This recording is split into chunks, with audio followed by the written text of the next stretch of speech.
आज जिस विषय पर हम चर्चा करेंगे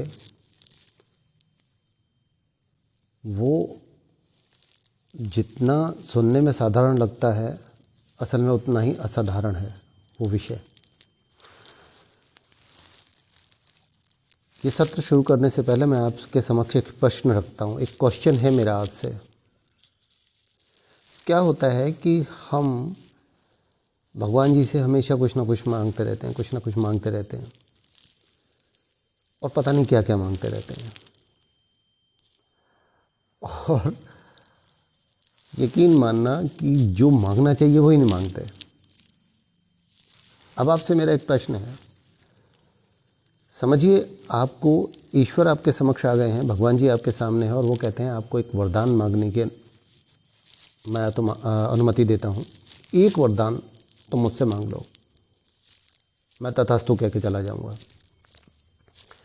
तो कमेंट्स में आप मुझे बस इतना सा सुन के पहले कमेंट में ये लिख देना कि आप क्या वरदान मांगोगे, ठीक है। फिर स्टोरी उसके बाद में पूरी देखना और फिर स्टोरी का जो कंक्लूजन होगा, जो लेसन होगा, वो होना चाहिए असल में वो वरदान जो आपको ईश्वर से मांगना चाहिए, जो ईश्वर से मांगना चाहिए, ठीक है ना। तो इसीलिए मैंने कहा कि ये विषय जो है बहुत साधारण सा, सुनने में बहुत साधारण लेकिन बहुत असाधारण है। आप जो वरदान, एक वरदान अगर आपको मतलब मांगने के लिए कहा जाए, भगवान जी सामने आपके हैं, तो आप क्या मांगोगे? आप पहले कमेंट में लिख दो, फिर आके कहानी सुनो। जैसे हमारी प्रथा है ना कि हम कोई भी विषय, जिस विषय के ऊपर हमारे को कहीं एक सबक देना होता है, चर्चा करनी होती है, चर्चा के माध्यम से सबक देना होता है, उस विषय को हम कहानी के माध्यम से रखते हैं, कथा के माध्यम से रखते हैं। तो वो प्रथा का निर्वहन आज भी होगा। तो एक बार क्या हुआ है कि एक राजा था, बहुत प्रजापालक, बहुत अच्छा राजा, बहुत विद्वान। उसकी एक बेटी थी, वो भी उतनी ही विदुषी। पुरुष को विद्वान कहा जाता है, इंटेलिजेंट, और जो महिला, जो स्त्री इंटेलिजेंट होती है, उसे विदुषी कहा जाता है, ठीक है। तो उसकी पुत्री राजकुमारी जो थी वो भी उतनी ही विदुषी जितना कि उसका पिता विद्वान था। नॉर्मली होता यह है कि जो अच्छे विद्वान राजा हुआ करते थे उनका राज्य में खुशहाली होती थी, उनका दरबार जो होता था ना वो भी ऐसे गुणीजनों से भरा हुआ होता था। तो अब क्या है कि राजा जो है वो सबकी सोच रहा है, तो अपने बच्चे की भी सोचेगा। वो देख रहा है कि मेरी बिटिया भी बड़ी हो रही है, उसको विवाह का चिंता सताने लगी राजकुमारी के। तो एक दिन ऐसे ही उसने अपनी बेटी को बुलाया, बोलता है कि बेटी, तुमसे एक बात करनी थी, एक मंत्रणा करनी थी कि भाई तुम बड़ी हो रही हो और अब विवाह लायक हो, तो मैं चाहता हूँ कि अब तुम्हारा विवाह करके मैं अपना ये ऋण भी चुका दूँ, इस ऋण से भी मुक्त हो जाऊँ। बेटी होशियार थी, उसने पिता की बात समझी। ठीक है पिताजी, मुझे बताइए क्या मैं आपकी सहायता करूं इसमें। उसने कहा बिटिया कि मैं स्वयंवर कराना चाहता हूं, अगर तुम्हारी अपनी तरफ से कोई शर्त हो तो बताओ। तो उस राजकुमारी बोली कि पिताजी मुझे 2 दिन का समय दीजिए। उस बाप से 2 दिन का समय नहीं कट रहा कि किसी तरीके से 2 दिन पूरे हुए। दूसरे दिन 2 दिन ख़त्म होते ही वो एकदम राजकुमारी को बुलाया उसने और उससे बोला कि हाँ बिटिया 2 दिन हो गए, कुछ सोचा? तो राजकुमारी कहती हाँ पिताजी मैंने सोचा।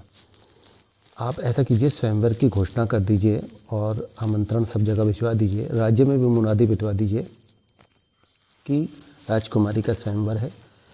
हर व्यक्ति अपने हिसाब से उपहार लेके आए। जिस भी व्यक्ति का उपहार राजकुमारी अपने पास में रख लेगी, माना जाएगा राजकुमारी ने वो उपहार स्वीकार कर लिया, और जिस व्यक्ति का उपहार राजकुमारी स्वीकार कर लेगी उससे राजकुमारी का विवाह हो जाएगा। राजा बड़ा प्रसन्न हुआ, बोलता बेटा नहीं तो बहुत अच्छी शर्त रखी तुमने। खैर चारों तरफ ये बात आमंत्रण के रूप में आमंत्रण भिजवा दिया गया इस बात का। अपने ही राज्य में भी मुनादी बिठवा दी गई। अब उसमें क्या था कि बता दिया गया इस समय पे विशेष दरबार लगेगा और हर व्यक्ति अपना उपहार लेके राजकुमारी के लिए राज्यसभा में उपस्थित हो। तो हर व्यक्ति आया, कोई ड्रेस डिज़ाइनर था, उसने ड्रेस बनाई राजकुमारी के लिए बहुत बढ़िया, कोई पेंटर था तो उसने बहुत अच्छी पेंटिंग बनाई राजकुमारी, कोई स्केच आर्टिस्ट था, उसने राजकुमारी का ही स्केच बना दिया, कोई मतलब सुनार था, कोई बहुत अच्छा व्यापारी था, वो कुछ लेके आया, कोई मतलब कोई कुछ लेके आया, कोई सुनार था तो उसने बहुत अच्छी ज्वेलरी लेके आया। हर व्यक्ति अपने हिसाब से अपना बेस्ट उपहार राजकुमारी के लिए लेके आया। अब क्या हुआ, राजकुमारी ने कहा कि भाई ठीक है, ले लिया। 7 दिन का समय निश्चित हुआ कि 7 दिन के बाद में फिर ऐसा ही ये विशेष दरबार लगेगा, आप सब आमंत्रित हो, 7 दिन के बाद में यहाँ पर आइए। जिस भी व्यक्ति का उपहार राजकुमारी ने रोका उससे विवाह, बाकी सबको उपहार वापस कर दिए जाएंगे। 7 दिन बीत गए, वो दिन भी आया। राजकुमारी, सब लोग आके अपनी अपनी जगह बैठ गए। राजकुमारी आई वहाँ पर, सही समय पर राजकुमारी आई। राजकुमारी ने एक एक करके सबका उपहार एक एक करके लौटाना शुरू कर दिया। अब एक एक करके पूरा दरबार ही खाली हो गया। लास्ट में एक युवक खड़ा हुआ था, उसके हाथ में भी उसका उपहार दे दिया गया। राजा बड़ा चिंतित, मैंने कहा यार मेरी बिटिया का विवाह नहीं होगा क्या? कोई ऐसा व्यक्ति नहीं है जिसका उपहार, जो ऐसा उपहार ला सके कि मेरी बेटी को उसका उपहार अच्छा लगे और वो उसे अपने पास में रख ले। ये सोचते सोचते वो जाने लगा तो उसने देखा कोने में एक युवक खड़ा है। उसने कहा इधर आओ। तो वो युवक राजा के पास में आया, बोले महाराज, हाथ जोड़ कर बोला जी महाराज। बोला कैसे खड़े हो? महाराज राजकुमारी ने उपहार दिया था राजकुमारी को। क्या उपहार दिया था? महाराज मैंने पुस्तक दी थी। तुम्हारे हाथ में क्या? महाराज पुस्तक। ये वही पुस्तक? हाँ। तुमने राजकुमारी को ये पुस्तक दी थी? बोले महाराज हाँ दी थी। राजकुमारी ने तुम्हें वापस कर दी? मैं महाराज वापस कर दी। तो जाओ। से जो खड़ा हो गया, से झुका के खड़ा नहीं गया। कि भाई जाते क्यों नहीं? कि तुमने पुस्तक दी थी? जी महाराज। राजकुमारी ने पुस्तक तुम्हें वापस कर दी? जी महाराज। तो तुम्हारा उपहार तुम्हें वापस हो गया? जी महाराज। तो जाओ। से झुका खड़ा हो गया। ये क्या कि राज का मुड़ के चला गया। राजा चला गया तो वहाँ पे खड़ा हुआ है। थोड़ी देर बाद पहरेदार जो थे वहाँ के, उन्होंने देखा एक बंदा खड़ा। उन्होंने कैसे खड़ा भाई? तो बोलता है जी वो मैंने उपहार दिया था राजकुमारी को। अच्छा। पहरेदार दौड़ा दौड़ा गया राजा के पास में। महाराज वहाँ पे कोई युवक खड़ा है, वो कह रहा राजकुमारी को उपहार दिया था। तो राजा आया, राजा ने बोला कि अरे तुम अभी तक गए नहीं? बोला महाराज उपहार मेरा। बोले अरे बड़े बेवकूफ़ आदमी हो, क्या दिया था तुमने राजकुमारी को? बोले महाराज पुस्तक।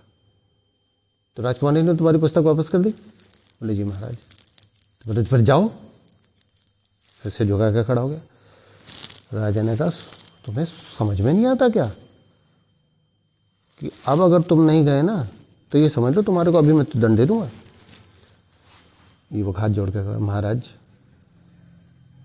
मेरी एक विनती है, आप यहाँ पर राजकुमारी को बुला लीजिए। राजा ने कहा ठीक है बुला लेते हैं। राजा ने राजकुमारी को बुलवाया। राजकुमारी आई तो राजा ने राजकुमारी से कहा कि देखो भाई इसने तुम्हें पुस्तक दी थी। बोले हाँ महाराज एक पुस्तक आई थी मेरे पास में, तुमने वो पुस्तक इसे वापस कर दी? बोले हाँ महाराज मैंने वापस कर दी। हाँ पिताजी मैंने वापस कर दी। बोले ये जा नहीं रहा। तो कहता है महाराज अगर, वो युवक बोला महाराज अगर मुझे बोलने की आप अनुमति दे तो मैं कुछ बोलूँ? राजा ने बोला हाँ बोलो। बोलता है महाराज ये पुस्तक ही नहीं है, केवल एक पुस्तक, मात्र पुस्तक नहीं है। मैंने अपने जीवन में जो भी ज्ञान अर्जित करा, जो भी ज्ञान मैंने अपने जीवन में अर्जित किया, उसे कथा के माध्यम से मैंने इस पुस्तक में लिखा था। पुस्तक मैंने लिखी, पुस्तक में मैंने कथा लिखी, वो पुस्तक मैंने उपहार के रूप में राजकुमारी को दी। राजकुमारी ने मुझे पुस्तक तो वापस कर दी, लेकिन उस पुस्तक में कथा के माध्यम से जो मैंने ज्ञान रोपित किया था, वो सारा का सारा ज्ञान राजकुमारी के मन मस्तिष्क में पहुंच गया है। अगर राजकुमारी अपने दिमाग से, अपने मस्तिष्क में से वो सारा ज्ञान निकाल कर मुझे वापस कर दे तो मैं चला जाऊंगा महाराज। एकदम सन्न रह गए राजा भी और राजकुमारी भी। लेकिन कुछ क्षणों में ही उनकी चेतना वापस आई और दोनों खुशी से झूम उठे। उनकी शर्त पूरी हो गई थी। राजा खुश हो गया। राजा इतना खुश हो गया, राजा ने कहा बिल्कुल सही लड़का मिला है मुझे अपनी बेटी की शादी करने के लिए। उसने आगे बढ़ के लड़के को गले से लगा लिया और बोला मैं बहुत खुश हूँ बेटा कि मैं अपनी बेटी की शादी तुमसे कर रहा हूँ। व्यवस्थाएं बनाई गई, खूब हर्षोल्लास से दोनों का एक निश्चित तिथि पर, निश्चित डेट पर विवाह कर दिया गया, शादी कर दी गई। अब यहाँ पर उत्तर आपका अब मैं सुनना चाहूँगा। क्या है कि हम ईश्वर से जब वरदान मांगते हैं, मांगते रहते हैं भगवान जी हमारे को ये वरदान मिल जाए, वरदान मिल जाए, वरदान, हमें पता ही नहीं होता असल में कि हम क्या चाहते हैं, या ये पता ही होना नहीं होता हमें कि हमें वाकई मांगना क्या चाहिए ईश्वर से। देखिए, एक चीज़ जिसके होने से आप किसी भी चीज़ को अर्जित कर सकते हो, मान, सम्मान, धन, धान्य, यश, कीर्ति, हर चीज़ अर्जित कर सकते हो एक चीज़ के माध्यम से। आपको वही चीज़ मांगनी चाहिए ईश्वर से। ठीक, ईश्वर क्या है? ईश्वर ज्ञान है। ईश्वर क्या है? ईश्वर ज्ञान स्वरूप है। तो ज्ञान रूपी ईश्वर से ज्ञान रूपी बुद्धि का वरदान मांगो। अगर कोई चीज़ जो आप ईश्वर से मांग सकते हो वो अकेली एक है, बुद्धि। जो बुद्धिमान व्यक्ति होता है उसे धन की कोई कमी नहीं रहती। जो बुद्धिमान व्यक्ति होता है उसे मान सम्मान की कभी कमी नहीं रहती। जो बुद्धिमान व्यक्ति होता है उसका यश चहुं ओर फैलता है, उसका यश चारों दिशाओं में फैलता है, उसकी कीर्ति अनन्य फैलती रहती है। वो अपने बुद्धि, कौशल, चातुर्य से अमर हो जाता है। ये बुद्धि इतने काम की है और हम इस बुद्धि को न मांग कर ईश्वर से, हम अपनी इस बुद्धि के लिए नहीं चेष्टा करके कि इस बुद्धि को हम किस तरीके से और अधिक तेज कर सकें, इस पर प्रयास करें ना करके हम पता नहीं किस किस चीज़ में भटकते रहते हैं। धन कमा लें, पैसा कमा लें, कैरियर बना लें। अरे बुद्धि को तेज करो, ज्ञान अर्जित करो, पैसा अपने आप आएगा, मान सम्मान अपने आप आएगा, आपका यश, आपकी कीर्ति चारों दिशाओं में अपने आप घूमेगी। इतिहास पर नज़र डालना, देखना कि जो भी व्यक्ति पैसे कमा पाया है, जो भी व्यक्ति अपना यश फैला पाया है, जो भी व्यक्ति, जिस भी व्यक्ति की कीर्ति हमने सुनी है, वो बुद्धि का धनी रहा है। मैं ये नहीं कह रहा हूँ उसने पढ़ाई कितनी करी, मैं ये नहीं कह रहा हूँ उसने क्वालिफिकेशन कितनी ली, मैं कह रहा हूँ उसने बुद्धि चातुर्य का प्रयोग कितना किया। बुद्धि कौशल। तो बस जो भी कार्य करें बुद्धि के लिए करें, बाकी सब अपने आप आती चली जाएंगी। नमस्कार, मैं जोगिंदर सिंह आपका बहुत बहुत स्वागत करता हूं आपके अपने इस चैनल जिसका नाम है Joginder Singh a lens to better vision में। बताइएगा कमेंट के माध्यम से कि भी आपको आज की वीडियो कैसी लगी। प्रयास हमारा यही रहेगा कि और भी अच्छी अच्छी वीडियो आपके लिए हम बना सकें, वीडियोस के माध्यम से कुछ लेसन्स आपके लिए हम रख सकें। तो आज के लिए बस इतना ही। नेक्स्ट वीडियो में फिर आपसे भेंट होती है। तब तक के लिए नमस्कार, जय हिंद, भारत माता की जय।